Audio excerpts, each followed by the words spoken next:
47 വർഷമായി സിനിമയിൽ വന്നിട്ട് നിങ്ങളുടെയൊക്കെ സ്നേഹവും പ്രാർത്ഥനയും കൊണ്ട് 47 വർഷം നിന്നു. അങ്ങനെയാണ് ഒരു സിനിമ ചെയ്യാൻ തോന്നുന്നത്. അത് വെറും ഒരു സിനിമയായിട്ട് ചെയ്യാൻ പാടില്ല.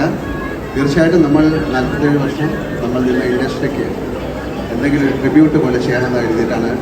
ഒരു ഹാപ്പനിങ് ആണ്, അറിയാതെ സംഭവിച്ച കാര്യമായിട്ടാണ് വിചാരിക്കാൻ. അങ്ങനെയാണ് ഒരു 3D സിനിമയിലേക്ക് ഞങ്ങൾ എത്തിപ്പെടുന്നത്. 40 വർഷത്തിന് ശേഷമാണ് ഇന്ത്യയിൽ ഒരു 3D സിനിമ ഉണ്ടാകുന്നത്. മറ്റ് സിനിമകളൊക്കെ മൈഡിയ കുട്ടിച്ചാത്തന് ശേഷം 1-2 സിനിമകൾ അവർ ട്രൈ ചെയ്ത് അത്രയും സക്സസ്ഫുൾ ആയില്ല. മറ്റ് സിനിമകളൊക്കെ 2Dയിൽ നിന്ന് 3D ആക്കിയ സിനിമയാണ്. അപ്പോൾ ഇതിൻ്റെ ടെക്നിക്കൽ ടൈമൊന്നും ഞാൻ നിങ്ങളോട് പറഞ്ഞ് ഓർമ്മിപ്പിക്കുന്നില്ല. ശരിക്കും ഇതിനെ പറയുന്നത് native 3D shot in stereo lenses ആണ്. അത് പിന്നെ പറയാം. എന്തായാലും ഞാൻ വന്നിരിക്കുന്നത് ഒരു നല്ല സിനിമയുമായിട്ടാണ്.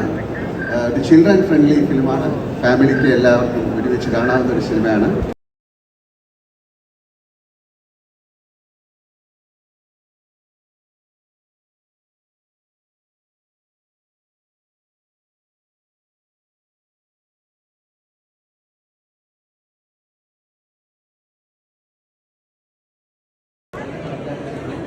അപ്പോൾ ഞങ്ങൾ ആദ്യം നമ്മൾ ഒരാളെ കൊണ്ട് എക്സ്പ്രഷൻസ് മുഴുവൻ ഉണ്ടാക്കി കൂടു എങ്ങനെയാണ് ബിഹേവ് ചെയ്യുന്നത്, അദ്ദേഹത്തിൻ്റെ ശരീരഭാഷ, അദ്ദേഹത്തിൻ്റെ ചലനങ്ങൾ,